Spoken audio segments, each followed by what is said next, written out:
Hai, di video kali ini kita akan membahas tentang tumbuhan dan hewan yang ada di sekitar kita. Nah, di sekitar kita itu banyak tumbuhan yang kita temui kan. Ada yang tumbuh subur dan ada juga yang tidak.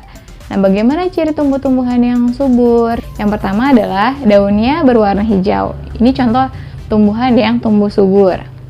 Yang pertama daunnya berwarna hijau. Yang kedua ditumbuhi daun dan bunga. Yang ketiga bebas dari hama. Dan yang keempat daunnya tidak berlubang karena hama.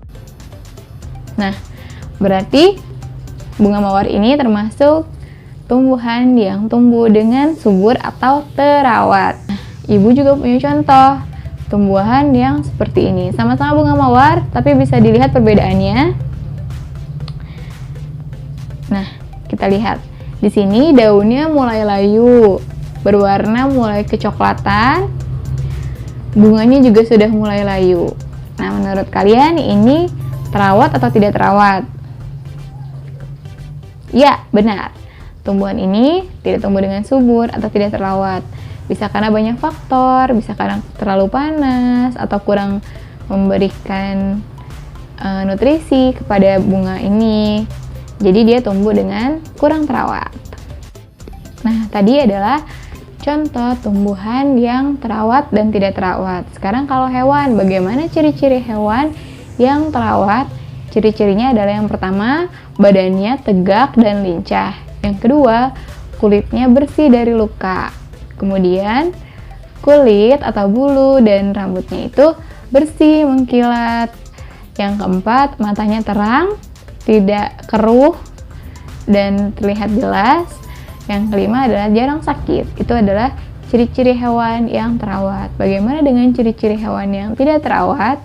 Tubuhnya cenderung lemah, kulitnya terlihat kusam, matanya terlihat keruh, dan hewan tersebut rentan terkena penyakit.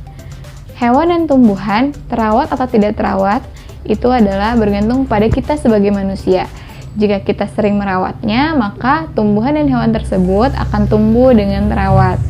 Nah, jika kita tidak merawat hewan dan tumbuhan, lama-kelamaan populasinya akan habis dan hewan dan tumbuhan tersebut menjadi langka. Jika sudah langka, siapa yang dirugikan? Selain hewan dan tumbuhan itu sendiri, kita juga dirugikan karena kita kekurangan sumber daya alam. Sikap kita peduli terhadap hewan dan tumbuhan itu merupakan salah satu contoh pengamalan sila pertama, yaitu bersyukur terhadap apa yang telah diberikan oleh Tuhan Yang Maha Esa. Tumbuhan dan hewan adalah merupakan sumber daya alam hayati.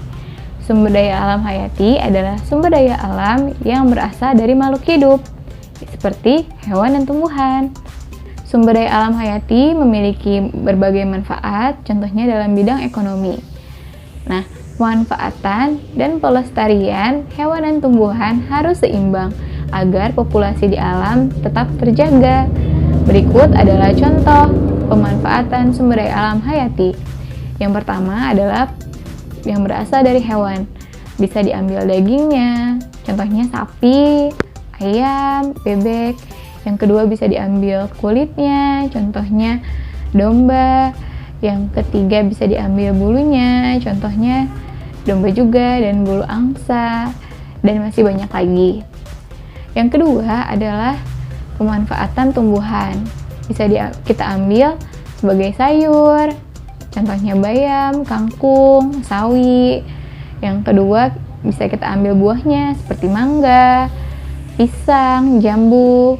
Yang ketiga adalah pemanfaatannya, kita memanfaatkan kayunya seperti pohon jati, pohon mahoni, dan lain-lain.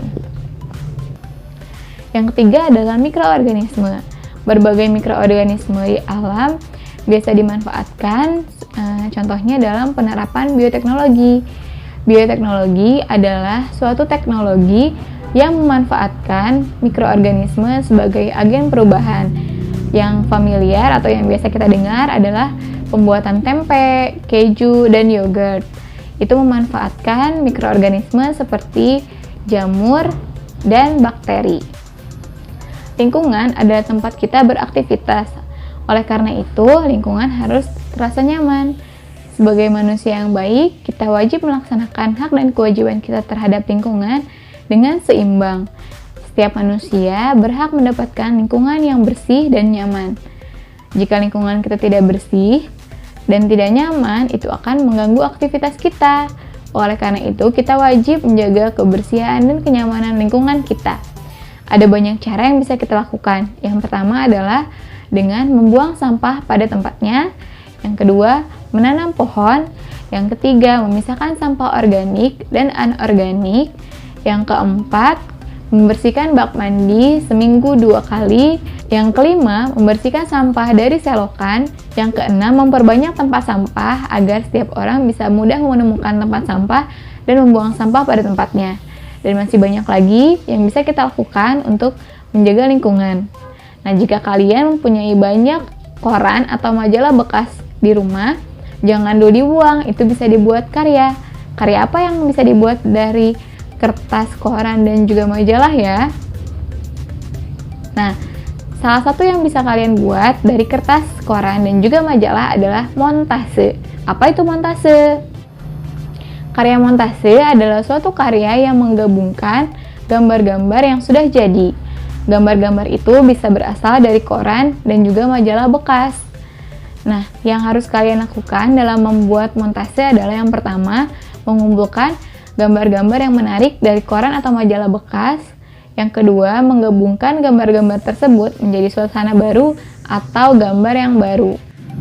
Berikut ini adalah contoh karya montase. Kalian bisa membuatnya di rumah jika kalian mempunyai koran bekas atau majalah bekas. Selamat mencoba!